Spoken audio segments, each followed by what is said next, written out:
This is you, this is your computer, and this is you watching What is an IP address? IP addresses represent where you live on the internet and are needed to send messages to computers outside of your own network. Imagine when you send a letter to your great aunt Mew. You put her address on the front of the envelope and the return address on the back. You send the message and expect to get a reply. This is what is going on with your computer right now as you're watching this, except the destination address of the thousands of messages you're sending every minute is some YouTube server, and the return or source address is the computer in front of you. Just like with house addresses, you won't find two computers connected to the internet with the same address. Somewhat differently though, computers don't use geographical addresses but rather use a string of numbers called an IP address. These IP addresses are how the devices involved in passing the message know who is sending what to whom. Not including a source IP when sending a message over the internet would be like sending a letter with no return address to a complete stranger who has to deal with billions of letters every minute and expect to get a reply. Yeah, good luck with that. So, quick recap. IP addresses are a unique series of numbers which identify computers on the internet. Want to watch YouTube? You need an IP address. Want to send an email? You need an IP address. Want to browse GIFs of adorable cats? You need an IP address. Cool. Moving swiftly on.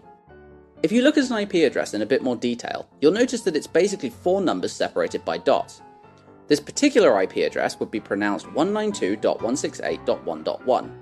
Using dot or point between the numbers doesn't really matter, it's just personal preference.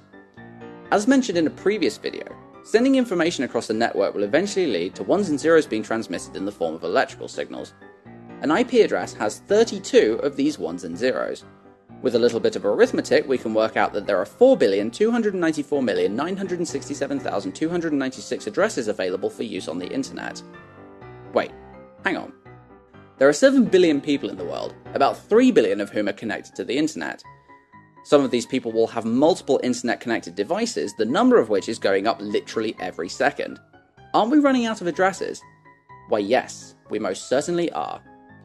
The super amazing techie people realised this problem back in the late 1990s and hence came up with a system to slow down the rate at which IP addresses were being used up. That is called NAT. Imagine a postman standing at your front door.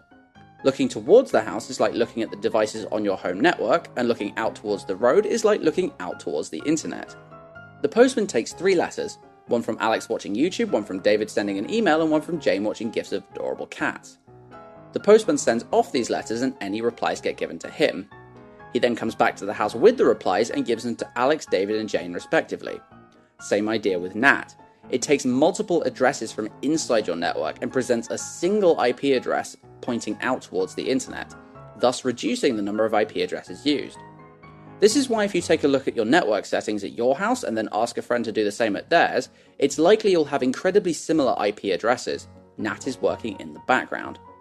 And so, this is you, this is your computer, and this is you finishing What is an IP address?